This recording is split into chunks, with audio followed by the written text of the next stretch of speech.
He's like one of the like more f***ed up older guys that's just like goofy. Doesn't have his shit together. Anyway, you guys want to record a podcast? Yes, please. Yeah, let's probably just All right, let's do that. No, let's talk about Heat for another half hour. All okay. right. So All right. No, I remember- don't. So Pacino. Oh, that was Let's talk about his different eras. No, Yeah. I don't wanna.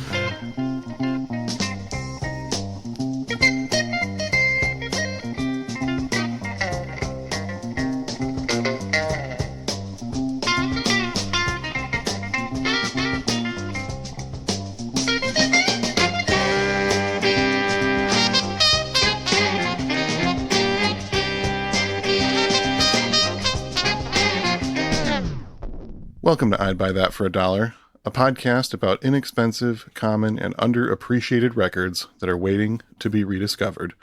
I'm your host, Sean Hartman, and here's a hot podcasting tip for you. If it doesn't come naturally, leave it, take a breath, and say it again. Ooh.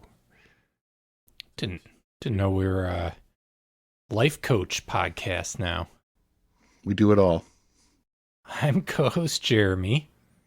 For my title this week, I was like, I'm going to look up what year I am and see if Al Stewart's my enemy or if, maybe we're supposed to get married or something. And I look it up. Peter informs me it's based on the Vietnamese years, not, Chinese zodiac that I think is maybe more known in America, but I found out I'm the year of the cat.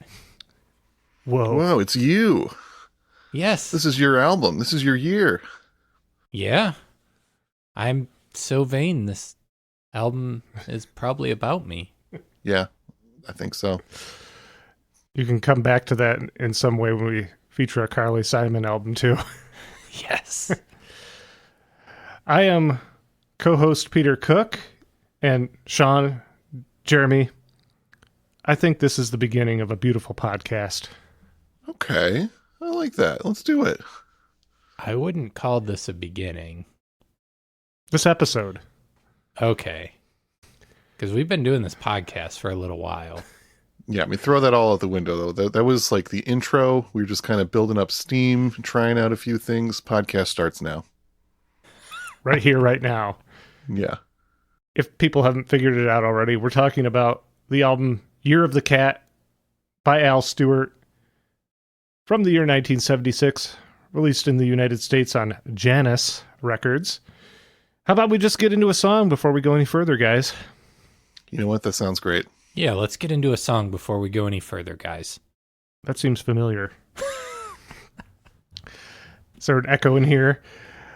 I had selected, rather than starting with the title track that people are most likely familiar with, I thought we'd go with a deep cut. I thought we'd start with Flying Sorcery, Side B, Track 1.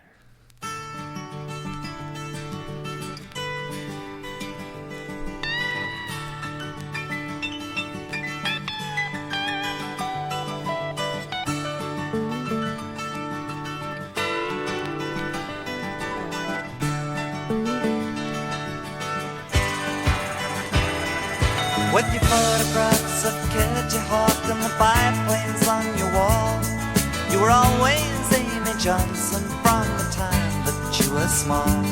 No schoolroom kept you grounded while your thoughts could get away. You were taking off in tiger moths, your wings against the brushstrokes of the day. Are you there? On the tarmac with the winter in your hair, by the empty hangar doors you stop and stare. Leave the oil drums behind you, they won't care. Oh, are you there?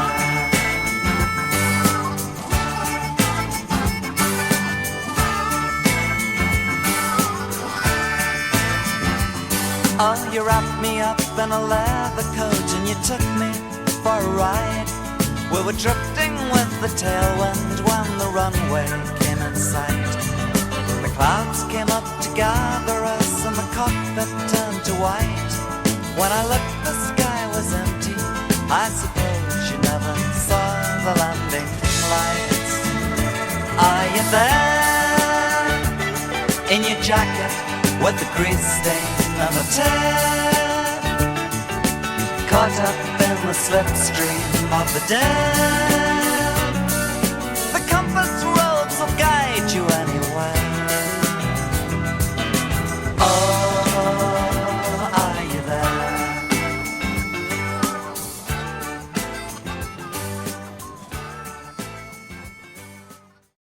This is an album where you really want to pay attention to the lyrics. I know not everyone is a lyric listener, but that seems to be Al Stewart's main focus. And that one mentions the Wright brothers' historic 1903 flight at Kitty Hawk, as well as Amy Johnson, an English pioneer pilot who was the first woman to fly solo from London to Australia. Stewart himself, Al Stewart, said, "It seems to be about airplanes losing each other in a fog bank. In fact, it's about lovers who, for whatever reason, part." So it's a metaphor. The original title of the song was A Perfect Immelmann Turn, which is a maneuver named after its inventor, the World War I German fighter ace Max Immelmann. And Stewart had come across the phrase in a book and found it compelling. But as we'll learn, ultimately he went with a different title and probably slightly different lyrics. He really worked hard on his themes and lyrics to his songs. Yeah, I imagine the record labels had to reel him in pretty often. With how ambitious he is lyrically. Yeah, and how kind of obscure and out there it seems like he's able to get. Even like reeled in, he references a lot of obscure history moments, I noticed. But he, man, yeah, his imagery in that song and other songs on this album is impeccable. Yeah, literate is a good word. Yeah, and he builds like pictures that you can like see. Yeah, it's very vivid. Were either of you at all familiar with this album, or at least the big hit song, prior to me suggesting we feature this? I was only familiar with Time Passages. Oh, a song from a different album. Yeah, and that's kind of it. In my mind, Al Stewart was kind of like a corny soft rock guy, and I hadn't given him a chance. And listening to this, I was like, you know, the music is gentle, but like his lyrics are no joke. He's legit in that realm. Yeah, this fits into our ongoing loose theme of 70s soft rock takeover for this season, but it's different. It sure does. But it's a little different flavor from, I think, any other record we've talked about this season in that regard. Sean, how about you? Not very familiar. Obviously, I've seen this record a million times, bought and sold it, but I just had like an impression that it wasn't for me. I feel like at some point I listened to it and didn't like it. Probably was a long time ago. I also am not a big fan of the artwork, and I think the artwork was kind of a turnoff for me. The cartoonishness of it seemed just a little goofy, and nothing about it was like, this is an album that I'm going to like. So, I'm all about reevaluating stuff where I've just been disliking it mostly on the artwork, because I'm often wrong. Those deep-seated prejudices that I have against some albums. As Herbie Mann Push taught you. Yes. Did you see what design team was behind this album cover? It's another Hypnosis John, correct? It is. It is. You are correct. Who I know the Godly and Cream album, the Freeze Frame album, was a Hypnosis John, as you said. Yeah, we featured their artwork a number of times. I mean, they've done just so many iconic album covers over the years. Yeah, obviously at the top of that pile would be Pink Floyd, Dark Side of the Moon. Not that we covered that album, but the one that people would know best. Yeah, people might have heard of that album.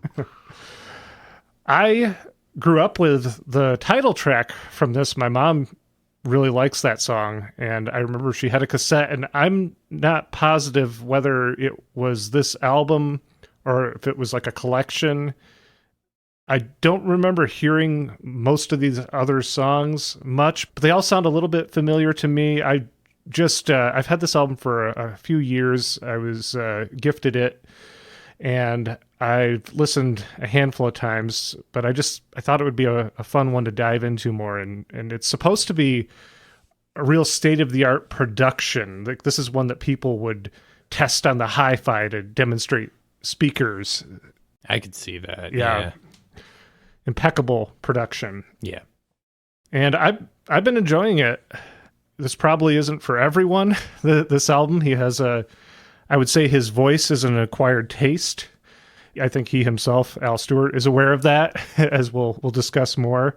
But he sure makes up for it in the lyrical department. And the arrangements are good, too.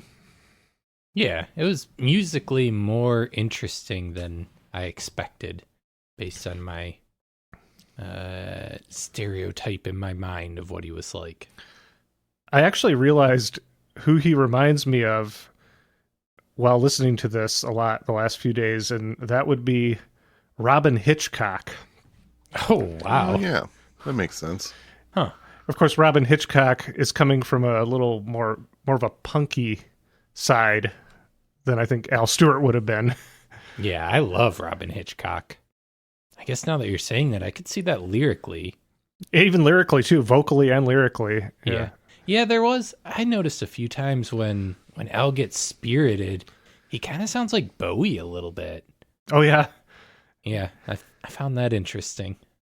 Well, I thought we could just learn a little bit about him before we get into the next selection. Get started now? Makes sense. You guys into that? Yeah. Alistair Ian Stewart was born September 5th, 1945, making him 1 year to the day older than Freddie Mercury. He was born in Scotland, but grew up in southwest England near Bournemouth. He was raised by his mother because his father, who was in the Royal Air Force Volunteer Reserve, died in a plane crash during a 1945 training exercise before Al was born. That explains a lot of World War II references. Yeah, that could account for that. Rock and roll came along as he was entering adolescence. Dwayne Eddy inspired him to pick up the guitar. And he was an early head. He was obsessed with the details of every rock and roll record released in the UK, memorizing the writer, the producer, as well as the catalog number for each single. He also became really good at predicting which records would be hits and would try to tell his local record store which singles they needed to stock up on, but they never listened to him. As this young teenager, he said he was usually right. He played in several rock and roll bands around Bournemouth as a teenager, and the scene around him was thriving. Manfred Mann was a fixture of that scene early on. Al Stewart knew Andy Summers, later guitarist of The Police, Lee Kerslake, later drummer of Uriah Heep, and Greg Lake, later, of course, of King Crimson and Emerson, Lake and Palmer. Al Stewart took 10 guitar lessons from Robert Fripp. Whoa. Yeah. Interesting. But Al was discouraged when he listened back to recordings of himself to realize that he wasn't much of a singer. And he didn't really think he was that great of a guitar player either. And he felt discouraged, but then along came Bob Dylan. And once Al Stewart heard Bob Dylan, he realized he didn't have to be a traditionally great singer if he had strong lyrics. And at that point, he abandoned rock, moved to London. He was 19 years old, and he became a fixture on the folk scene there. He performed mostly cover songs initially, and made a chance connection when he started sharing a London flat with a young American musician named Paul Simon. And Al Stewart would listen to Paul Simon writing songs through the wall in the apartment, and then whenever he finished a song, Simon needed someone to play it for, and Stewart would be there. And so he would be the first to hear a lot of these finished songs. He remembers hearing Homeward Bound and Richard Cory before anyone else. just hearing this whole process inspired him, and he decided he should start writing songs as well. And Paul Simon left when the remixed single version of his song he had recorded back in the US, The Sound of Silence, arrived in the mail one day, and Paul Simon was appalled by the electric instruments and drums that had been overdubbed onto his acoustic folk song that he had recorded with Art Garfunkel the year before, but he found out that it had become a hit and returned to America. Wow. And then what? Then he wrote a song called You Can Call Me Al. Oh. About 20 years later. That was the next thing that happened in Paul Simon's career. Yeah. Okay, cool. I'm glad we could wrap that up nicely. Yeah. And I assume is Al Stewart related, right? Oh, yeah, to call me Al. Oh, that's pretty good, Jeremy. Yeah. Al Stewart began serving as master of ceremonies at the club Les Cousins. It was a folk club, playing alongside artists like Bert Jansch, Cat Stevens, Van Morrison, and Roy Harper.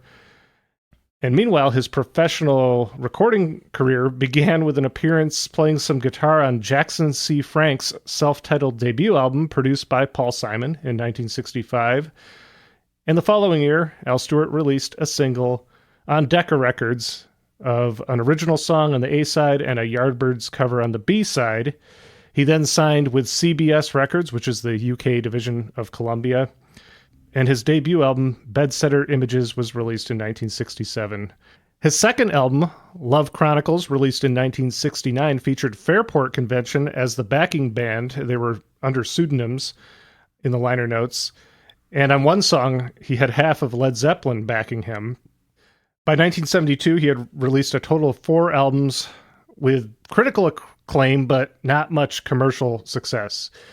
And he wasn't particularly satisfied with anything he had released up to this point. He decided to take his other love, aside from music, that being history, and start working that into his songs. So on his 1973 album, Past, Present, and Future, each song represented a different decade in the 20th century. And that album immediately outsold his first 4 albums combined. And it also got a proper U.S. release through Janus Records. Prior to this, they had just been released in the UK.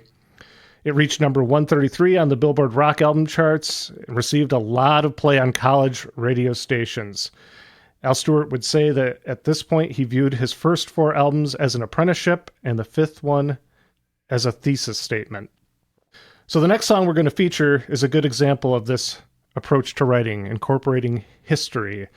And that is the opening song on the album, Lord Grenville, Side A, Track 1. Go and tell Lord Grenville that the tide is on the turn. It's time to haul the anchor up and leave the land astern. We'll be gone before the dawn returns, like voices on the wind.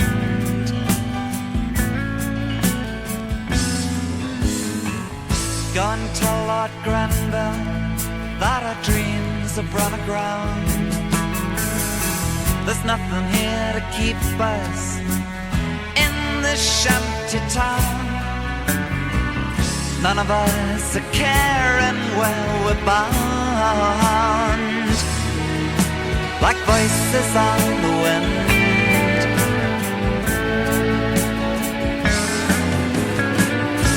And come the day you'll hear them saying they're throwing it all away. Nothing more to say, just throwing it all away.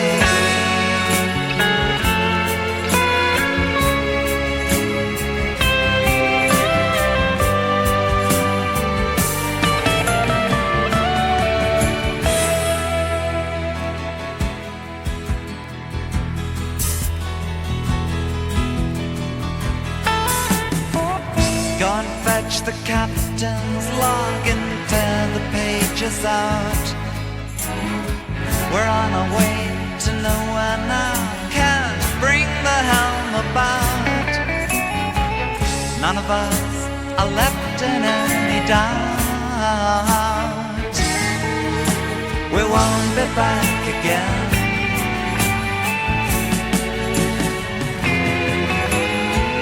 Send a message to the fleet, they'll search for us in vain. We won't be there.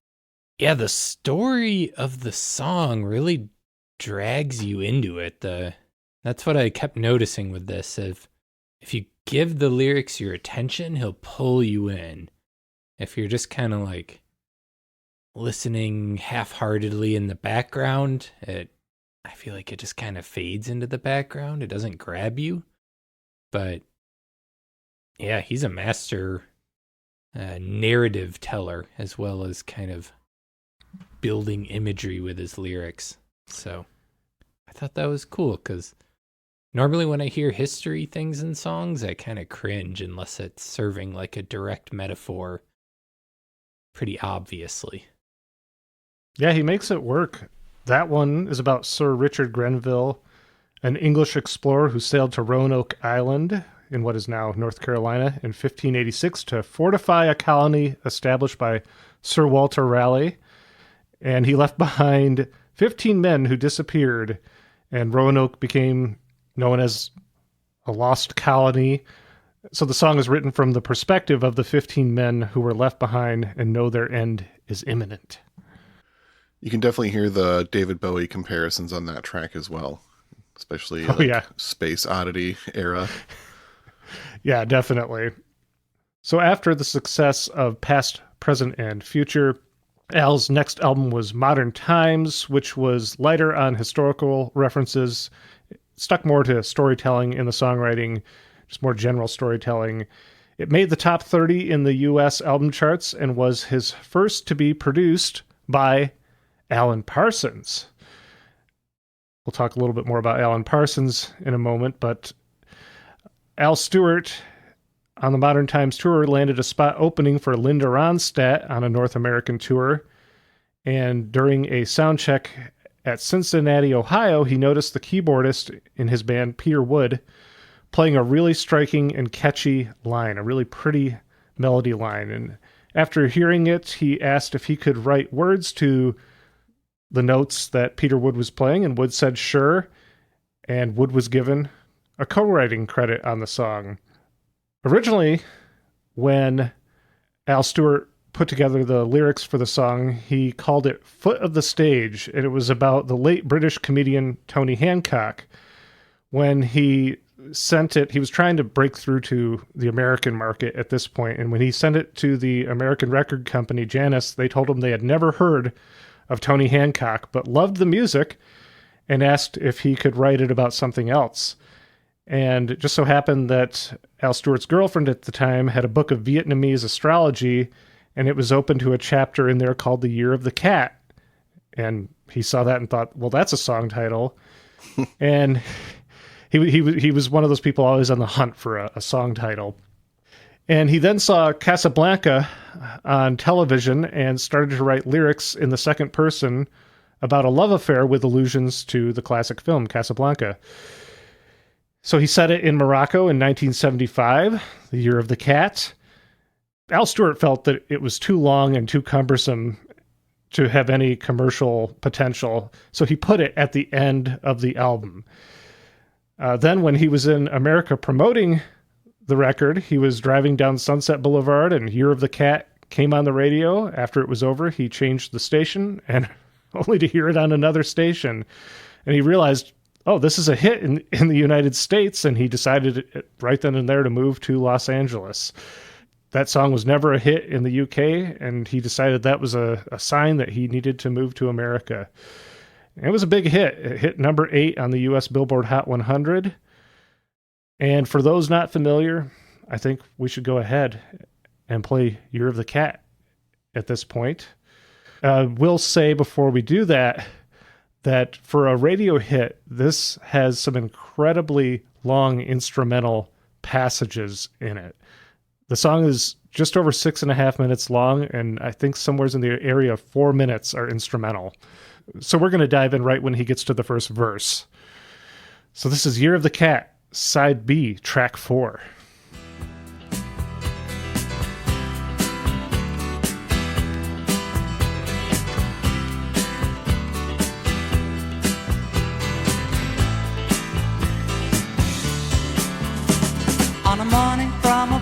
got movie in a country where they turn back time. You go strolling through the crowd like Peter Lorre contemplating a crime. She comes out of the sun in a silk dress, running like a watercolor in the rain. Don't bother asking for explanation, she'll just tell you that she came in the year of the cat.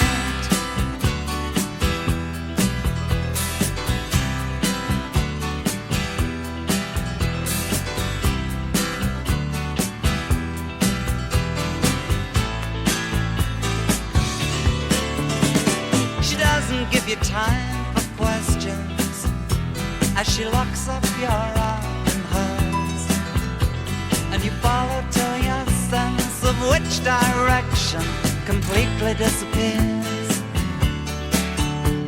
By the blue tiled walls near the market stalls, there's a hidden door she leads you to. These days, she says, I feel my life just like a river running through the year of the cat.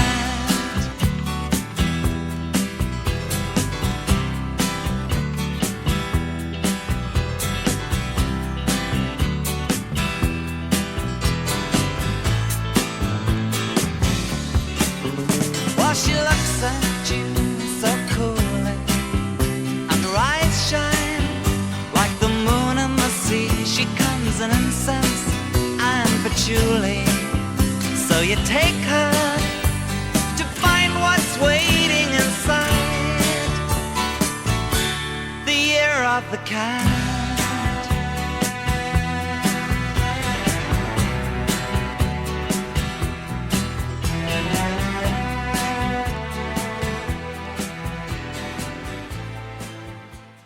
That's a mega hit right there. Doesn't sound like a mega hit to me. But It's one of those oddities that I could see why he didn't think it had commercial potential either. Something about it must have just the tone of it. I think it's got that more haunting minor key melody to it, which, funny enough, a lot of this album does have that, and most of the songs that I opted to feature for this episode are a little more peppy major key sounding, and I just figured Year of the Cat can sort of take care of that aspect of his songwriting. Yeah. for the purpose of giving people a taste of what Al Stewart sounds like. His vocals are very soothing, I must say. Like, it's a unique vocal approach, but they just kind of seem to float over top of the music in a very pleasant manner, even on the kind of darker songs like this.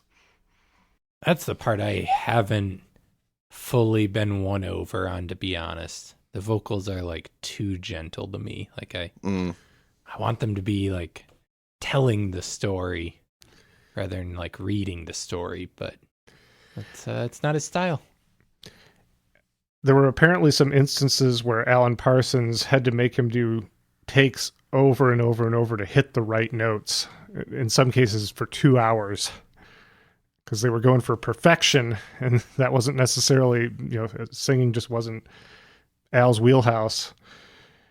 Apparently, his style of songwriting is unique too, and how he constructs the songs. He tends to write the music and even go as far as getting the orchestration written and often completely recorded before he even has any lyrics, or maybe he has the melody in mind. I don't know. Wasn't clear on that, but usually in most cases he said he would write as many as 4 different sets of lyrics to see what works best with the music on a particular track. Yeah, I saw that. That was wild to me. That's so much work. As someone who tries to write songs, like that's overwhelming in my mind to write 4 versions of each song you're doing. But I also read some of his thoughts on songwriting and found myself very aligned. I think it's been mentioned in past episodes that I don't like Love You Baby lyrics that are like generic kind of thing, and I saw this quote from him where he says, "So if I have two little rules and guiding principles, they would be, 1, don't use words that other people use. Very few people would put the word, I don't know, pterodactyl into a song. So that's fine. No O's, no babies, no I miss you so's, and no you done me wrong, no bad, no sad. Number 2, the other thing is, write about subjects that no one else writes about. Basically 90% of all songs seem to be either Baby I Love You So or Baby You've Done Me Wrong." I was fist pumping while I read that. Yeah, that seems to be the Jeremy Ruggles mission statement right there. Yeah, he already wrote it for me. I did think in selecting this that lyrically you would be able to appreciate it. So I'm glad to hear that, and that you looked into his philosophy behind it. Yeah. So in the United Kingdom, this was Al Stewart's first release on RCA after his contract with CBS Records had expired.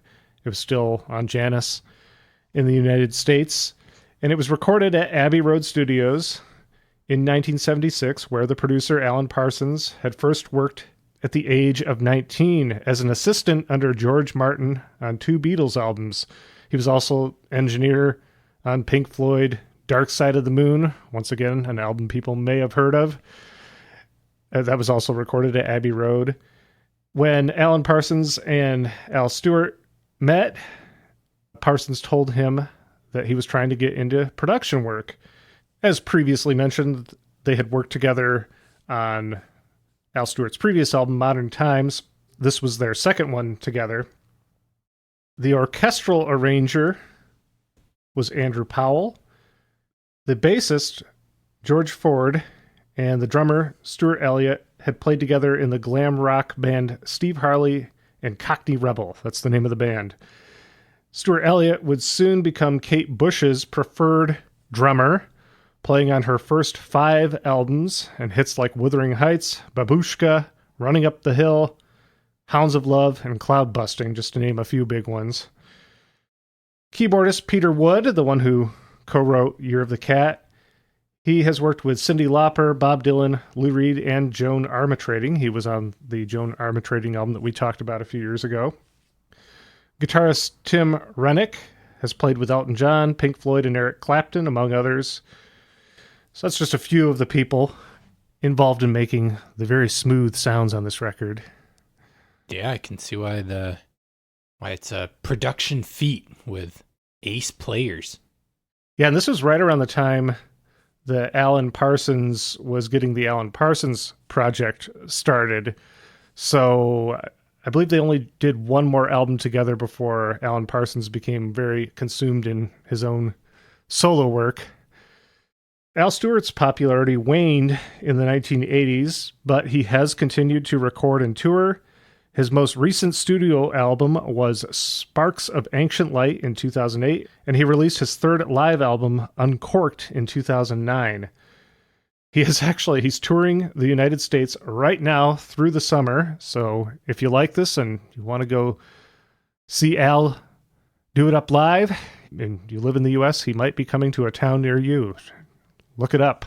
I'm not going to read off all the tour dates. Telling you we sent you, and he'll know exactly what you're talking about. Yep. The I Buy That Boys sent me.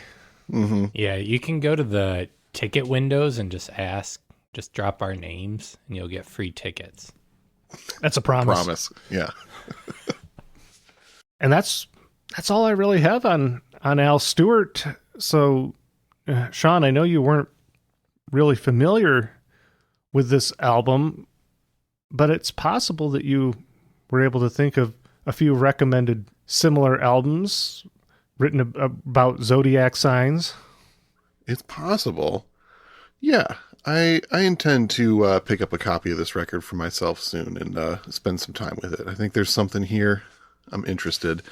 And here are the first 3 albums that we have previously featured that in some small way, listening to this reminded me of.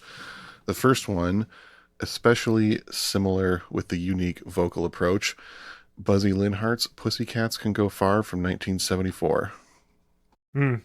Yeah, there's one I haven't thought about in a while, but that is a good comparison. Yeah, a good classic episode to go back and listen to.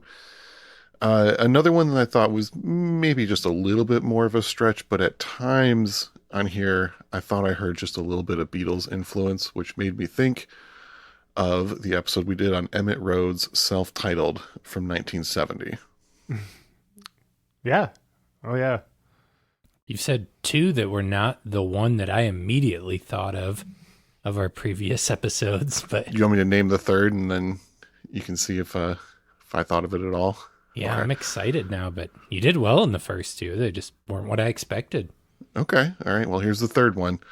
Carole King, Wraparound Joy, 1974. That wasn't the one I thought of. Okay, what was it? Dirk Hamilton. You can yeah. sing on the left or bark on the right. Yes, that's a very good comparison. Yeah, that very unique acquired taste singing voice. Yep, with great lyricism. Some pretty legit playing on it. So, yeah. Going back to you recognizing some influence from the Beatles, Al Stewart did have a good anecdote about going to a Beatles concert in his hometown as a youngster. He's like, I don't know, between 16 and 18 years old at the time. And a friend of his went to the manager of the club and posed as representatives from Rickenbacker Guitars. And, you know, with all the pandemonium of Beatlemania going on around, they were just like, oh, we'll get you right into, you know, like, we have to talk to the Beatles about a sponsorship, or we have some gear for them or something. And so they just put him right backstage with John Lennon, and they got to talk to John Lennon for like 5 or 10 minutes. Whoa. Nice. He got to hold his guitar, and he realized that it was all a ruse, but he was into it, as you can imagine. So, Wow. I wonder how long they tried to keep up the ruse, or if they just dropped it right away. Like if they actually pretended to be the jig was up by the time they got in the door, and Lennon was like, basically like, oh no, let them stay. Like, this is okay. They were basically the same age as their classmates were watching them. Like, basically the crowd was being parted. The sea was being parted for them to go through, and they're seeing their classmates just baffled as to why they're being allowed to go backstage. So yeah, he tells a lot of good. He's like a classic storyteller, songwriter too. Like he'd probably be good for like a storytelling VH1 session, like little anecdotes about things behind the songs or experiences that he's had. He's met some people. Apparently, I don't know the details behind this, but apparently he was acquainted or knew Yoko Ono before she even met John Lennon. Interesting. Yeah, I don't fully know how that happened, but it was something I saw mentioned. Wow, so he was into Yoko and Paul Simon before they were big. Yeah. He's like the Forrest Gump of, you know.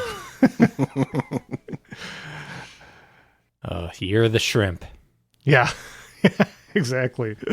Well, very good. I think on that note, we can introduce the final selection and get out of here. We should mention, of course, you can always get more content, including bonus episodes, mixes, and even a vinyl subscription where we will send records right to your door along with a handwritten note. If you go over to patreon.com/I'd buy that podcast and sign up today. Help us keep the lights on over here. So once again, that's patreon.com/I'd buy that podcast. Thank you for listening. The final selection. I was really torn on this one. I was very tempted to feature the one that Sean referenced in the intro. If it doesn't come naturally, leave it. As that one really has kind of a Bruce Springsteen feel to it, which I thought was a different angle to Al Stewart.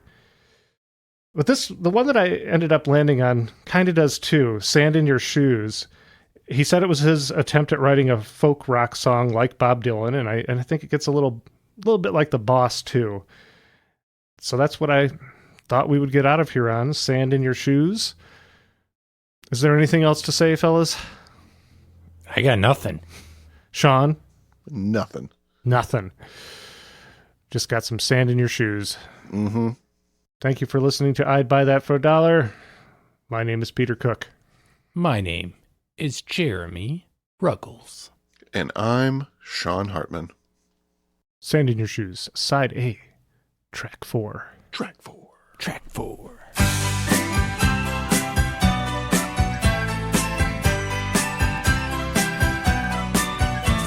You always were a city kid, though you were country raised. And back in some forgotten time we shared the cold north days. But the simple life was not your style, and you just had to escape. So it's goodbye to my lady of the islands.